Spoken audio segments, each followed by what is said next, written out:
Did we get any more rain since the last time I checked? Actually, yes. There's another 1/10 of an inch. Okay, and it's misty out here right now. You want me to dump it? Yes, please. So a smidge more overnight. So we probably really right at 3.5 inches. That's a lot of rain. Yeah. And it's misty out here. I mean, if you stood out here for 15 minutes, you'd be wet. Yeah, absolutely. So I think I had an owl encounter in the front yard this morning. I went out on the porch to feed Panther, and a very large bird took off out of a nearby tree limb and flew down the driveway to, you know, in that direction toward the mailbox. And it kind of sounded like a steam engine with its wings flapping. I know owls are very stealth when they fly, but it wasn't a vulture because it was reddish brown feathers, and it wasn't, I'm pretty darn sure it wasn't the hawk either. Could have been the hawk. I want to think it was an owl. Right? That's right. I want to think it wasn't. Right, we want an owl in our owl box. That would make my year next year. Please. They start picking their spots in like December, January. They're very early season nesters. So, did you survive that rain last night? Hey, Gray. They were on the platform when it was pouring, and I have to say it was a little wet on the very outside fringes, but they stay pretty darn dry. They stay pretty darn dry there. You guys going to be Don's fan club today? Wait for him to come back up the hill? If I didn't say this morning, it does feel a bit cooler out here. Yeah, just a bit. Just a bit. And the mosquitoes haven't gotten me yet today. Normally by this time I have 5 or 6 mosquito bites. You guys gonna play?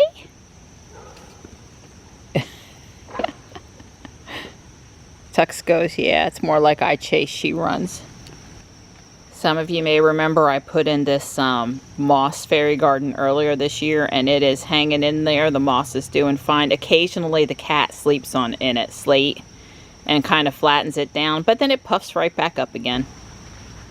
The deer haven't bothered anything over here. I keep on thinking I'm going to come out one morning and these impatiens are going to be ate down to the pot. They will eat them. They absolutely will if they come over here. So, we'll see. Don's going to drive with me up to Guardian Angel. We're going to drop off the donation that we have and just drive the van for a few minutes. Hasn't been driven a lot lately. Well, we have a brief few minutes of sunshine because that sure does look like a storm cloud up there. Don's hoping for the sun to stay in. He's got a couple things he'd like to do, maybe go for a run. It's only around 80 degrees out there right now. We got everything dropped off. Don's getting his receipt. And the gentleman said there were 25 cars here 15 minutes ago. So the fact that there's only one other car here besides us, guess we lucked out on not getting in that line today. I did come inside. This reminds me of the planes my father used to build. It looks like they've done a big cleanup in the kitchen plates and accessories area. All been gone through, restacked, and everything. Looks great. Found a piece of Pyrex with the lid, no rough edges, and a nice tablecloth. Good thing it's a cool day, because Don wouldn't want to idle with the van to keep the AC going. I mean, maybe I guess if it was 95 out, I either wouldn't have gone in or he would have idled, but I was only in there about 25 minutes. For me, that is like I hauled you know what through there. It's very hard to cover in 25 minutes. I got my things I look for every time, certain spots that are more important to me than others. You make me drive this boat anchor. And we went past the Model Y on Main Street Fuquay. We waved at them anyway. Yeah, I'm like, those people are waving at us. Do we know them? Well, just a little clue in, when people in vehicles you don't expect start waving they're just not in their Tesla. Yeah. They're just not in their Tesla. Sorry for making you drive the old boat anchor today. Don never really minded driving the van. This van is not drive bad. It doesn't drive like a minivan. It's really got some speed, some oomph. Yeah, it's got the bigger I have the V6, bigger engine in it, and you know, I had my priorities, and this was long before Don, and it was all me. That the thing you invest extra money in the vehicle is the engine. So I was like, when I need to be able to pass, I need to be able to pass, baby. So Don said to me this morning, if I got to ask Elon one question again, what's the question I would ask him? Yeah, I would like to know, Elon, what is going to happen to the North American Tesla proprietary plug? How and are you going to come out with a CCS? Put CCS in the cars in the future? Are you going to continue to manufacture the North American plug only? Are you going to switch the North American plug to the European CCS or level 2 that supports CCS charging via the adapter? Talk to me. What is your strategy? Because this is like a snowball rolling downhill, picking up speed. Every time you ship another 1 million cars, this problem gets insurmountable. And right now, personally, I would have thought he would have solved this with the Model 3. But you mean the Y? Well, no, even the Model 3. We knew about CCS with the Model 3. He converted all the stuff in Europe to CCS. The Model 3 in Europe has the European version of CCS, and that's no bigger than the J17, the North American CCS. So I don't know why he wouldn't have done it with the Model 3. He could have went and converted all the superchargers in North America to North American CCS. I'm just saying, you're getting yourself to the point now where when you have 10 million Teslas in North America using this proprietary plug, and every, you know, you've got twice the number of superchargers you have now, it's just going to be, you know, 10 times the problem. So why wait? Why continue to that's fine. Why continue to push this off? And here's the thing, I guess what I'm trying to get at, not trying to beat around. Elon has already decided what it's going to be. I got news for you. Elon's already figured it out. He already knows what he's going to do. He hasn't maybe told other than a handful of people, and he's keeping it tight vested at this point for whatever reason. Like maybe he doesn't want the criticism of oh, well, you know, the Teslas, they don't charge fast enough, so he went to CCS. Or, you know, you could come up with any number of reasons why, from a marketing or point of view, why it's not good right this minute to reveal. You know, I could see charging providers saying, oh, well, Tesla's supercharger network really isn't as good as it is, so they converted over to our plug, so our plug is better. You know, you could see how everybody, all the other car people, well, we use CCS all along, and therefore, you know, that Tesla, they just screwed it all up from the very beginning. They really don't know what they're doing. So you can come up with all these kinds of reasons, and Elon's way smarter than I am. He already knows what he's going to do and why he's not announcing it. But I guess I'd like to know. I would sign an NDA. You know, I just really want to know, Elon, what's your strategy in 2030? What kind of plug are we going to be using?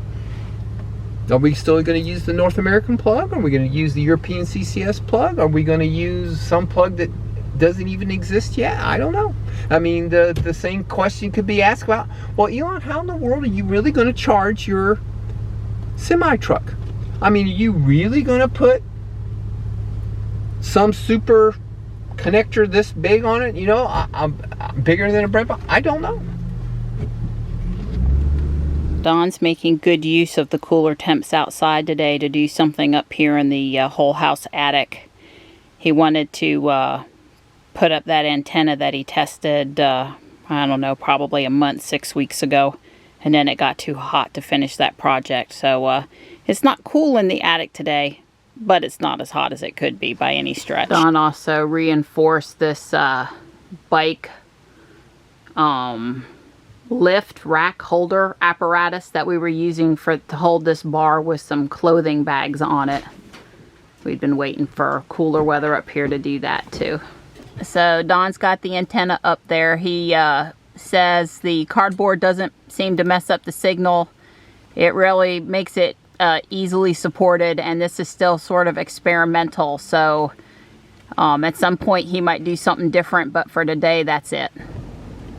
We just finished having chicken wings for dinner, and I just felt like taking Ruby out for a drive.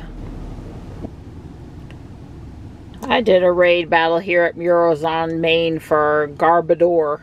It's basically the evolved garbage Pokemon. He's cute in a garbage kind of a way. There's a fair number of cars been passing by for a Sunday night on Main Street, Fuquay. But of course all the shops are closed.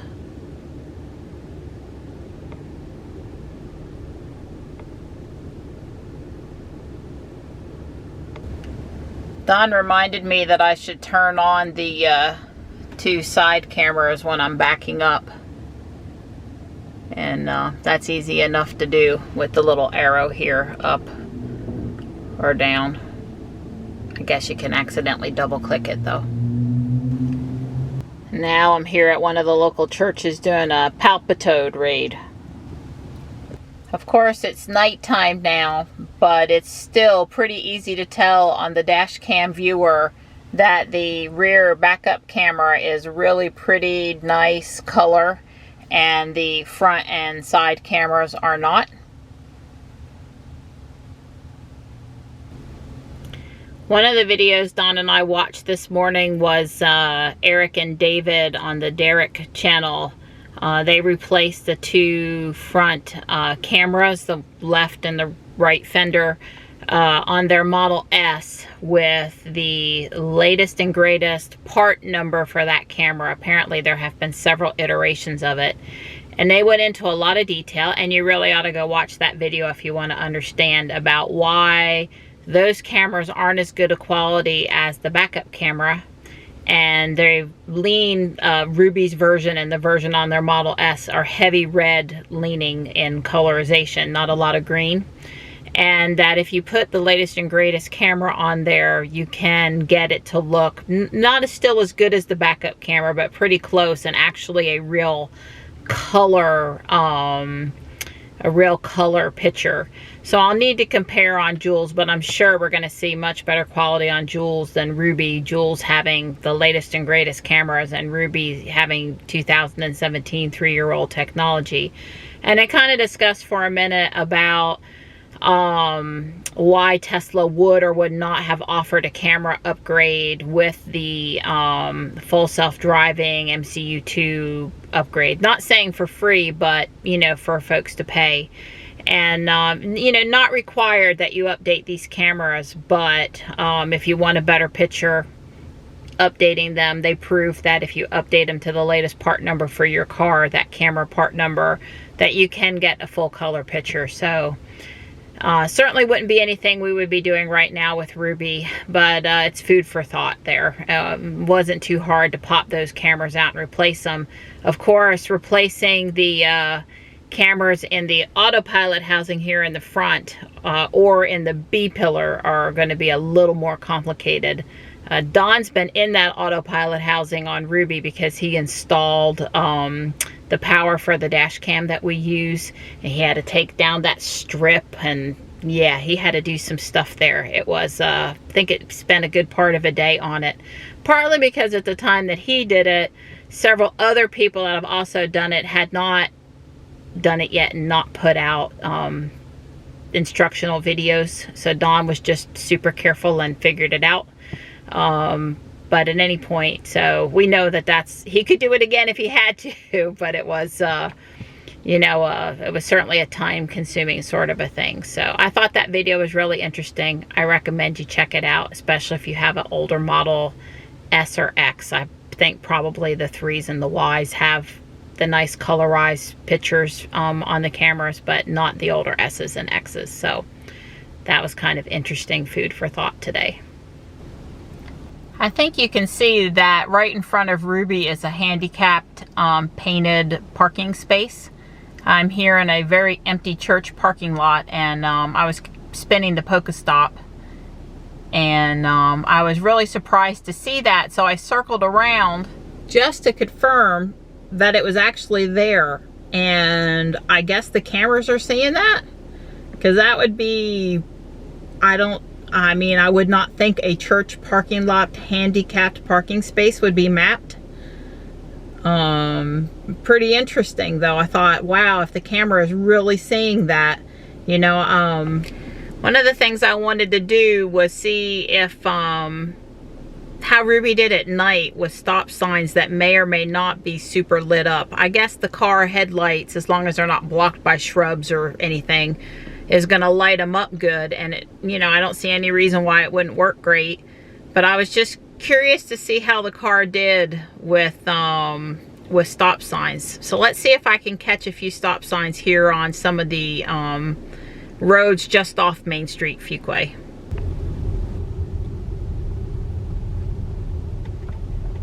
Not only did she see the stop sign well, but she also let me put on traffic aware. Now I'm trying to press the accelerator, and I was trying to do it there so that I could just inch up and see better at that intersection, and I barely pressed it and she went. So I know you're supposed to be able to inch forward. That certainly didn't work for me in that scenario. I don't think she saw that gentleman to my right that was walking there either, which is okay because I saw him and he was not in the lane of traffic. Let me bump up the speed here a little bit. I don't know that I want to do 25 down this road where there's cars parked to the side and past the school with people might be out walking. But I'll do it a little faster here. So she knows about this stop sign up here. And there's no center lane marking here, and like I said, cars parked on the side of the road are making that a little bit different. Obviously, she's doing a great job of stopping here at the stop sign again. The question is, will I be able to see clearly? That road back there was not really, I can't see good enough here. See the brick wall to my left? And there are some shrubs over here, so I could tell her to go, but I'm not going to. I hit the brake, and creep allowed me to roll forward a little bit. I've got my foot on the brake and I'm stopping, and I am going to go straight across here, which is not my normal street. And I'll engage traffic aware cruise control again. I'm gonna lower the speed 5 miles an hour. There's a lot going on this road. She certainly knew about this stop sign. I would say she couldn't see it and she knew about it, so that was probably a map detected agreement about where the stop sign is. Now I can see adequately here. I'm not as far forward as I would be if I were you know, stopping at this stop sign. So I've mentioned in the past, I knew that turn was going to be a little fast there in traffic aware cruise control over what I would have taken it. You know, we've talked before on the channel about the importance of road painting for full self-driving. You know, things have got to be painted correctly for the cars to do well. Well, stop signs also need to be positioned correctly. They need to be close enough to the intersection that you don't go out into the intersection, but that you are stopped far enough forward that you can see clearly. So just another thing to kind of keep in mind as we move forward here with full self-driving. Now I am back again. I'm definitely back here at the library farther than I want to be. The old library sign is sort of blocking my way, and you know, this tree over here, now because it's nighttime and I can see lights and you know, I have good visibility because it's dark and there's not a lot of traffic out here. I waited a while. You know, I could go through there, but in a general feeling I would have had to have pulled forward more. So I'm going to conclude the test because I've reached Main Street Fuquay. I'll let her come to a stop on her own again, but I'm not going to take this turn fast. And again, I have no ability whatsoever to see if I can actually make the left turn here. I'm putting my turn signal on. I'm going to try tapping just to see if she'll inch forward for me. And that was, I had to hit the brake so I could come up here and see. That was the absolute barest minimum that I could have possibly tapped the accelerator pedal, and she was going to go all the way through the stop sign there. There was no inching forward capability. So obviously the feature is not as usable as I'd like it to be, or how could she see when you know, she's out doing it on her own if she doesn't pull up far enough? How can those side cameras, front cameras, how can they see well enough to make the decision to go or not to go? I would say that was not good enough there on the back streets off Main Street Fuquay.